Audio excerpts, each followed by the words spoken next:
Hey there, everyone. I'm Dom Tibbetts. This week, our first student, Super 7 Athlete of the Week, takes us to Lewiston-Porter High School, where we introduce you to Aliza Whitehead. In one word, she's a straight baller, averaging over 20 points per game so far this season, but she'll be the first to tell you that score-first mentality was actually something she had to get used to.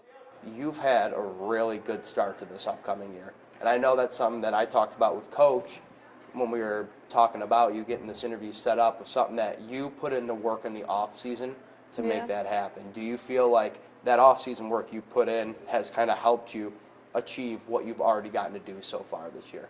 Yeah, I think it's helped a lot. I did a lot of summer basketball, a lot of pickup games, AAU tournaments, PAL leagues with my team, and I think that helped a lot.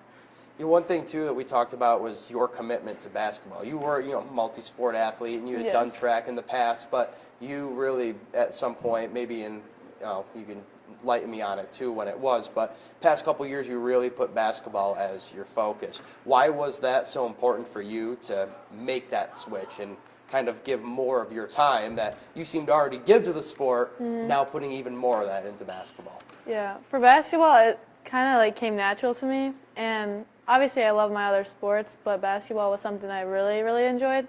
So I wanted to spend the off-season doing that and did AAU, which was really fun for me, and I love it.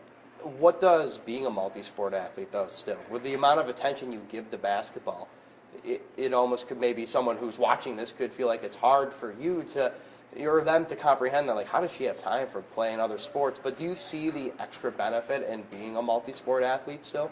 Yeah, I mean, obviously I love basketball, but sometimes it's a lot. So I like playing soccer and doing track, and it gets my mind off things and gives me something else fun to do.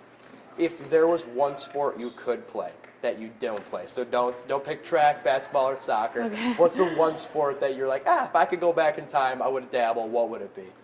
Definitely volleyball. I love watching volleyball, and my mom played, and it's very fun sport. It's fast, on the floor, which is fun, and you get spike balls, which also looks fun.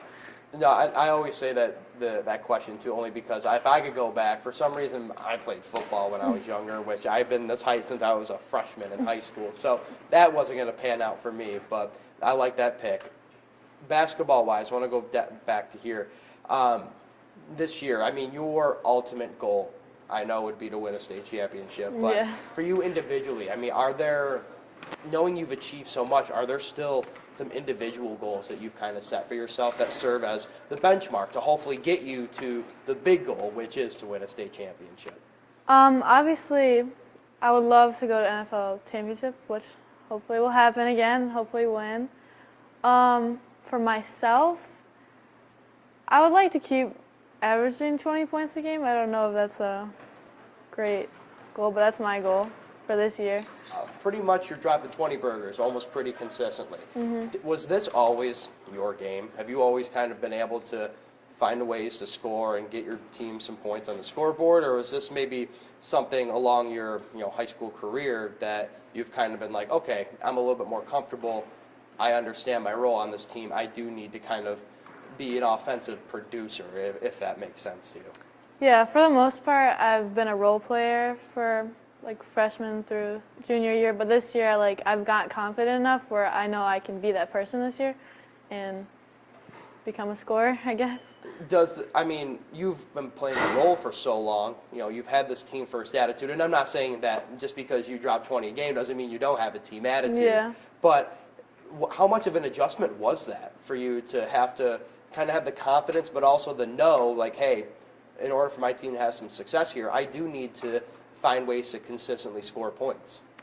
Yeah, over the summer when we're getting used to the new players on our team, I realized that this year it's going to come down to me having to score to keep our team going. We need offense, offense and defense.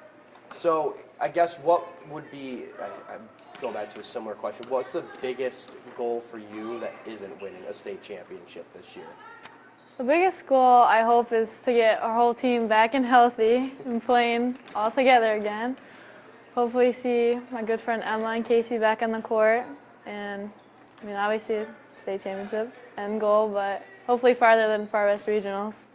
without getting too much into that, I will ask you just about what it's been like to play here at Lewiston-Porter. And then what would be, I guess, the question off of that would be, what is the legacy you hope that you have left behind here? It's a program that has done really well and has put a lot of big names through here, but what would you hope that people remember about Aliza Whitehead? Well, I hope for the younger girls that are trying to play Lewiston basketball is that they also take the time to get better on the off season, because I feel like that's a good, what's the word? That really helped me a lot, and I feel like I want younger generations to do the same, and hopefully basketball becomes their main sport too. Are there things that you feel like that you've learned from here and lessons on the court, off the court, that are going to help you wherever that next step might take you after your time here? I'd say to always keep your head up. Obviously, there's a lot of tough games where I get down on myself, not making shots, not getting back, tired. But the only thing I can do is focus on the finishing the game and the future, I guess. I want to just end this with a quick rapid fire. I like doing these. They're always nice and fun. So my first question to you, who's your favorite athlete? Athlete? That's difficult. I'd say Caitlin Clark right now. Yeah, she's a really fun player to watch. No, she is. Yes. She's what she's doing for women's basketball, I think, is so cool. It's crazy. As an LSU fan, though, it was nice to see her not win the national championship, but she can get it this year. Yeah. All right. So next question: favorite food? Spaghetti. Favorite thing to do when you're not playing basketball or any other sports? Listening to music. If you could have the life of any athlete or celebrity who maybe isn't or who doesn't play basketball, let's go there. Who doesn't play basketball? Who would that be? Taylor Swift. That would be a crazy life.